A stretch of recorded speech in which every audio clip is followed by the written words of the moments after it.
네, 영상이 조금 잘렸습니다. 죄송합니다.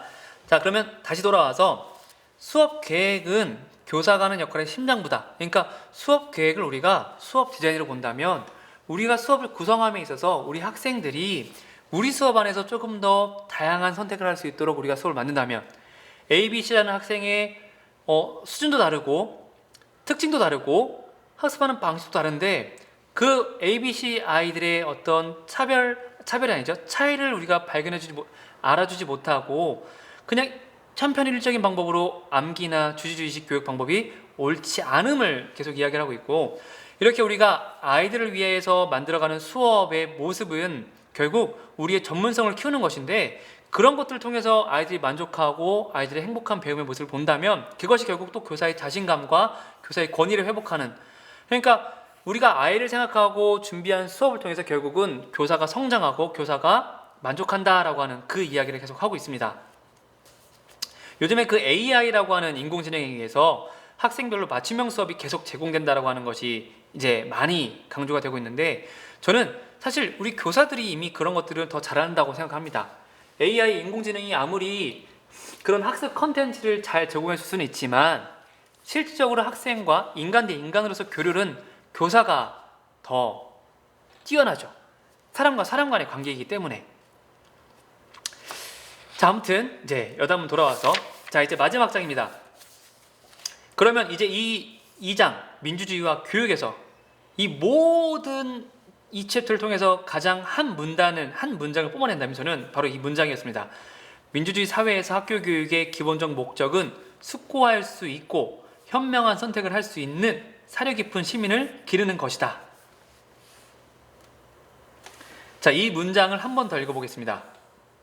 민주주의 사회에서 학교 교육의 기본적 목적은 숙고할 수 있고 현명한 선택을 할 수 있는 사려 깊은 시민을 기르는 것이다. 자, 이 문장을 끝으로 이제 영상을 갈무리하도록 합니다.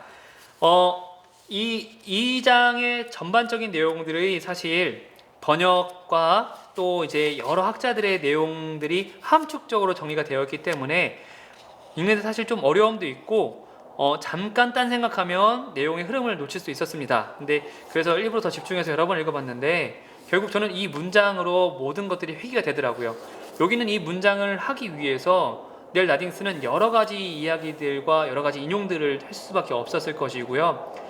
우리 사회라는 것이 결국은 민주주의 사회는 민주주의를 살아가는 사람들로 이루어진 것이고, 이 사람들이 결국은 시민의식을 가지고 있어야 되는데 그 시민의식을 갖는다라고 하는 것은 결국은 이 교육을 통해서 가능하다고 봅니다. 그래서 사실 우리 교육의 역할이 대단히 중요하고 특히 교육에 있어서도 교사의 역할이 굉장히 중요하다는 것을 알아야 합니다.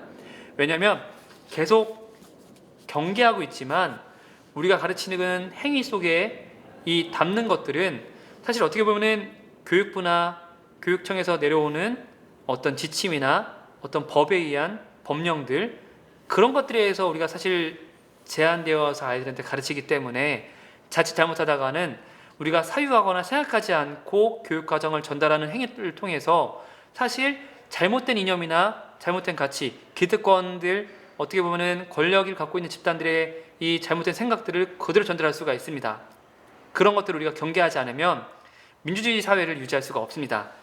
우리 사회가 민주주의의 모습을 저는 아직은 갖춰주지 않았다고 봅니다. 진짜 민주주의 사회가 되려면 지금도 더 많은 뼈를 깎는 아픔과 노력이 필요하다고 생각을 합니다. 그런 거에 있어서 사실 교사의 역할이 매우 중요하다고 생각하고, 선생님들도 그런 마음으로 한번 다시 이 책을 살펴봐 주시면 좋을 것 같습니다. 네, 감사합니다.